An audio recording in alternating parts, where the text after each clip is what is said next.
আসসালামু আলাইকুম। Take and touch চ্যানেলের একটি নতুন ভিডিওতে আপনাদের সকলকে অসংখ্য ধন্যবাদ। আপনারা জানেন যে এটা ডিসেম্বর মাস চলতেছে, 2025 সালের শেষ মাস এটি। আর মাত্র 9 দিন আছে, তাই বছরটা শেষ হয়ে গেল। নতুন একটা বছর আসতেছে, নতুন নিয়ম হবে, নতুন নিয়ম অনুযায়ী আপনাদের কাজ করতে হবে।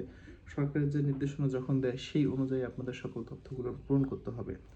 ডিসেম্বর মাসে অনেকের অ্যাকাউন্টেই ভাতা বন্ধ হয়ে যাবে, শুধুমাত্র নিজ নামে সিম না থাকার জন্য। সিম আছে কিন্তু বিকাশ অ্যাকাউন্টটা অন্যজনের, এই কারণেও বাদ হয়ে যাবে। অনেকে বলতেছিলেন যেটা তৃতীয় কিস্তির ক্ষেত্রে প্রযোজ্য, কিন্তু সেটা ছিল সামাজিক নিরাপত্তা কর্মসূচির আওতায় সমাজসেবা অধিদপ্তর থেকে যে ভাতাগুলো দেয় সেটার ক্ষেত্রে।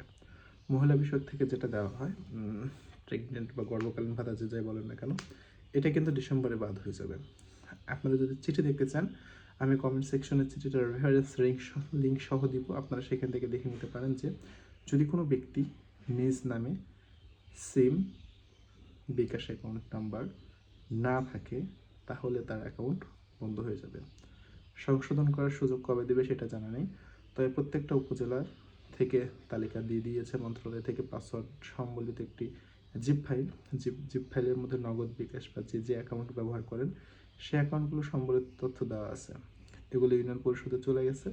এখন আপনাদের ইউনিয়ন থেকে কল দিবে, দিয়ে বলবে যে সিমটা আপনার নামে নাই, দ্রুত করে নিন।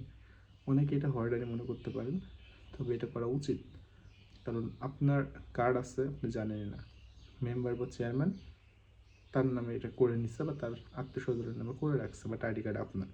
সেই সকল পদগুলো কিন্তু এখন ধরা পড়ে যাবে।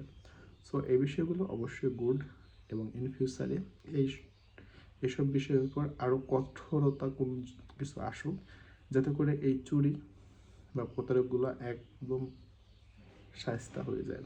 ইন ফিউচারে আপনাদের আর অ্যাকাউন্টে কোনো রকমের ঝামেলা হবে না, যদি নিজ নামে সকল অ্যাকাউন্ট থাকে। আর যদি মনে করেন যে না, হচ্ছে না, আমার বিকাশ অ্যাকাউন্ট বা নগদ অ্যাকাউন্ট খোলা যাচ্ছে না, তাহলে আপনি ইচ্ছা করলে যে কোনো এজেন্ট ব্যাঙ্কিং অ্যাকাউন্ট ব্যবহার করতে পারেন। যেটা চিঠির মধ্যে উল্লেখ ছিল যে MFS অ্যাকাউন্টের পাশাপাশি গ্রাহক ইচ্ছা করলে এজেন্ট ব্যাঙ্কেও ব্যবহার করতে পারে। সেই ক্ষেত্রে টাকা না হারানোর সম্ভাবনা 0%, বাট MFS অ্যাকাউন্ট যখন ব্যবহার করবে তখন কিন্তু টাকা হারানোর সম্ভাবনা 100%। কারণ প্রতারক আপনাকে কল দিয়ে ওটিপি বাইপাস করে টাকা নিয়ে নিতে পারবে।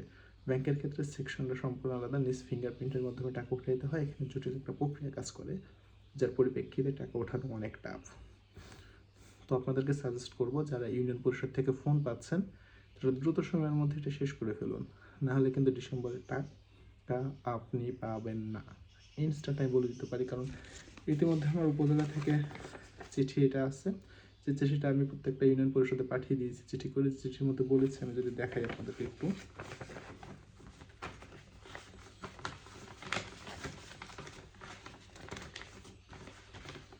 চিঠিটা দেখাচ্ছি, আপনারা বিশ্বাস করবেন এগুলা।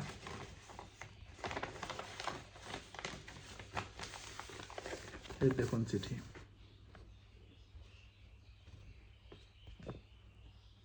দেখছেন? এখানে বলে দিয়েছি যে আগামী এই ডেটের মধ্যে, এই যে ডেট দিয়ে দিয়েছিলাম 18 তারিখের মধ্যে, কিন্তু তারিখের মধ্যে নিম্ন স্বাক্ষরিত বরাবর ফাইল প্রেরণ করতে হবে। সো এরকম চিঠি প্রত্যেকটা উপজেলায় দিয়ে দেওয়া আছে, যে চিঠিগুলোর পরিপ্রেক্ষিতে ইউনিয়ন পরিষদ থেকে ভাতাভোগীদের ডেকে তাদের অ্যাকাউন্ট সংরক্ষণ করে দিবে। এটা শুধুমাত্র মাতৃত্বকালীন যারা পাচ্ছে তাদের ক্ষেত্রে। যদি কাউকে কল না দেয়, তার মানে তার অ্যাকাউন্ট ঠিক আছে। আর যে তালিকার নাম আছে, তাদের অ্যাকাউন্টগুলো সংরক্ষণ করা বা সংশোধন করা খুব দরকার, তা না হলে কিন্তু বাদ হয়ে যাবে। আপনাদের আবার বলতেছি, বাদ হয়ে যাবে সরাসরি। যেটা চিঠির মধ্যে সরাসরি উল্লেখ আছে, ডিসেম্বরের টাকা শেয়ার পাবে না। এগুলো ফলো করুন এবং এই অনুসারে চলুন, ইনশাল্লাহ আপনার ভাতা বাদ হচ্ছে না, আমি আপনাকে কথা দিতে পারি। ধন্যবাদ সবাইকে। এই বিষয়ে বা এই রিলেটেড কন্টেন্ট যদি আরও পেতে চান, মাস্ট বি চ্যানেলটাকে সাবস্ক্রাইব করে কমেন্ট করে রাখবেন। ধন্যবাদ সবাইকে।